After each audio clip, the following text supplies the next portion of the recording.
Yo, what up, everybody? I'm on a bike ride here, this cool nature trail where I live. Anyways, it's Saturday. I usually don't post on Saturday, but I got something to say.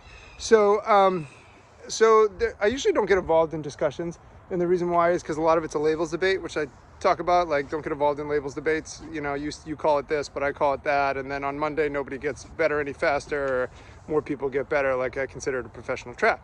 Number two, what I would say is, there was a post about research showing that we shouldn't touch patients, that it's pointless to touch them, right?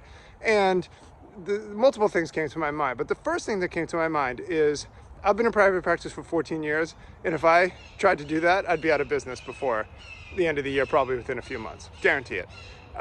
Number two is what am I supposed to do? Let's take a few examples, right? What am I supposed to do with the patient that comes in? They got 90 degrees of rotation one way of their neck and 45 the other. What do they have? They got a facet lock, right?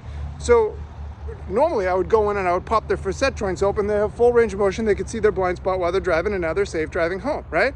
But according to this research of no manual therapy, I would tell my patient what? That you have to, sorry about your luck, good luck driving, you know, like, maybe the exercises will take effect in about 3 weeks, because it usually takes 2 to 3 weeks to start noticing a difference with the exercises, right? I mean, come on, you know. What about my SI joint patients? I just had a lady fly to me from Virginia. I'm in Florida, right? Think of all the places she passed over. She's actually a therapist. And within 2 visits, I had her walking 2 miles in 19 years. She was crying at the end of it. 19 years of this BS from the medical system. She took my papers on SI joint, sacral torsion, sacral shear to a practitioner who refused to do it with her. And she said it's not going to work. She came to me, it worked. They wouldn't even look at it, right? So, but with this particular patient, you know, she's in pretty severe pain. And I pulled on her leg, I gapped open her SI, I rotated her sacrum back, and she was able to stand up, and she walked 2 miles on her trip down here to Florida before she went home in 2 visits. But according to this research that we shouldn't touch people, that say you have to suffer for another 3-4 weeks before you start to feel a difference here. Let me say that like, corrective exercise is beyond important. The right exercises are beyond important, okay? Beyond important, okay? And then another example is like bursitis. I just posted a video. The guy's name is Ricardo.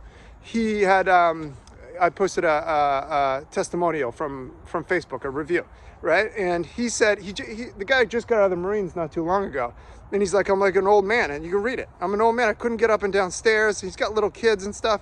Couldn't get up and down stairs. He had bursitis in his knees, and Pesantine bursitis. So I used my myofascial method. Boom, his pain was gone immediately. Instantly, he could squat down.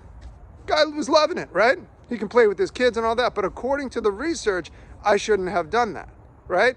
With bursitis, I can knock out bursitis usually without even exercises in 2-3 of my myofascial treatments. But according to this research, I shouldn't touch the patient. Always remember, research is always wrong. It's always wrong. That is not my opinion, that is historical fact. Let's quickly go through it. Ultrasound, wrong. Core stabilization, wrong. SI joint doesn't move, wrong. Posture doesn't matter, wrong. All of which, 2 of those I've written papers about and shown you videos of how it's wrong.